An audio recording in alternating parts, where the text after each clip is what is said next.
নির্বাচন। এই নির্বাচনে বাংলাদেশের মধ্যে আধিপত্যবাদী শক্তি আবার ফিরে আসবে না, বাংলাদেশ তার আপন গতিতে চলবে, সেটা নির্ধারণ নির্বাচন। হাসপাতালে আমরা উন্নতি করব, আর ইউনিয়ন পর্যায়ে যে সকল ক্লিনিকগুলি আছে সেগুলো আমরা উন্নত করব, বিশেষজ্ঞ ডাক্তার এবং নার্স সেগুলো সেখানে পর্যাপ্ত পরিমাণ আমরা রাখার ব্যবস্থা করব, যাতে জনগণ সহজেই সেবা নিতে পারে। সম্মানিত ভাই এবং বন্ধুগণ, আপনারা জানেন এই ফরিদগঞ্জ এখনো শিল্প কারখানা গড়ে ওঠে নাই, যার কারণে আমাদের ফরিদগঞ্জের মানুষ রিজিকের সন্ধানে এই ফরিদগঞ্জ ছেড়ে ঢাকা সহ বিভিন্ন জায়গায় চলে যায়। আমরা ইনশাআল্লাহ সুযোগ পেলে আমরা ফরিদগঞ্জে শিল্পাঞ্চল গড়ে তুলব, যাতে আমার এই এলাকার মানুষ এখানেই কর্ম করে জীবন যাপন করতে পারে, বউ বাচ্চা রেখে যাতে অন্যত্র যেতে না হয়।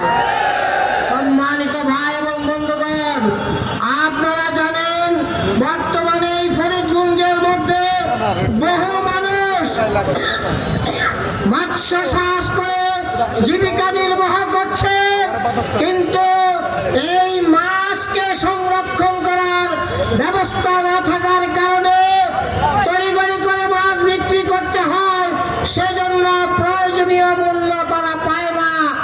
আমরা মাছ সংরক্ষণের জন্য ব্যবস্থা করব, যাতে কৃষকরা তাদের উপযুক্ত মূল্য পেতে পারে। আপনারা জানেন ফরিদগঞ্জ অনেক আলু উৎপাদন হয়, কিন্তু আলুর জন্য কোনো হিমাগার না থাকাতে কম দামে আলু বিক্রি করে দিতে হয় মৌসুমের মধ্যে। আমরা সেগুলোর ব্যবস্থা করবো ইনশাআল্লাহ। আপনারা জানেন ফরিদগঞ্জের 15টা ইউনিয়ন, এই ইউনিয়নের যে কানেক্টিভ রাস্তা উপজেলা শহরের সাথে, এই রাস্তাগুলোর অবস্থা অনেক জায়গায় এখনো জরাজীর্ণ। আমি নিজে ফরিদগঞ্জের প্রত্যন্ত অঞ্চলে যাওয়ার কারণে এই রাস্তাগুলো দৈন্যদশা দেখেছি। ইনশাআল্লাহ আমরা অগ্রাধিকারের ভিত্তিতে এই রাস্তাগুলোকে আমরা জনগণের চলার উপযোগী করবো ইনশাআল্লাহ।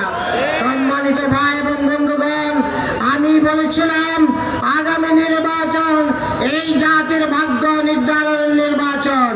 আপনাকে চান এই বাংলাদেশের মধ্যে যাতে আর ফ্যাসিবাদ ফিরে আসতে না পারে, সেই জন্য এই বাংলাদেশকে যারা ভালোবাসে, যারা আধিপত্যবাদ শক্তিকে সহ্য করে না, আমরা এমন একটি বাংলাদেশ গড়তে চাই যেই বাংলাদেশের মানুষ স্বাধীনভাবে তাদের মৌলিক অধিকার প্রত্যেকে ভোগ করতে পারবে। সংগ্রামী ভাই এবং বন্ধুগণ, আমরা দেখেছিলাম অতীতে নির্বাচনের আগে বিরোধী নেতা এবং কর্মীদেরকে গ্রেপ্তার করে জেলখানায় আটক করে রাখা হয়েছিল। আপনারা জানেন বিগত তিনটি নির্বাচনে আমার ভাগ্য ছিল জেলখানা থাকার। এখন সেই পরিবেশ নাই, কিন্তু নতুন ফ্যাসিবাদ আবার নতুন করে এখন নতুন রূপে আসতেছে। গতকালকে আমাদের একজন ভাইকে 9 নম্বর ইউনিয়নে রাত 10:30টার দিকে যেইভাবে ছুরিকাহত করা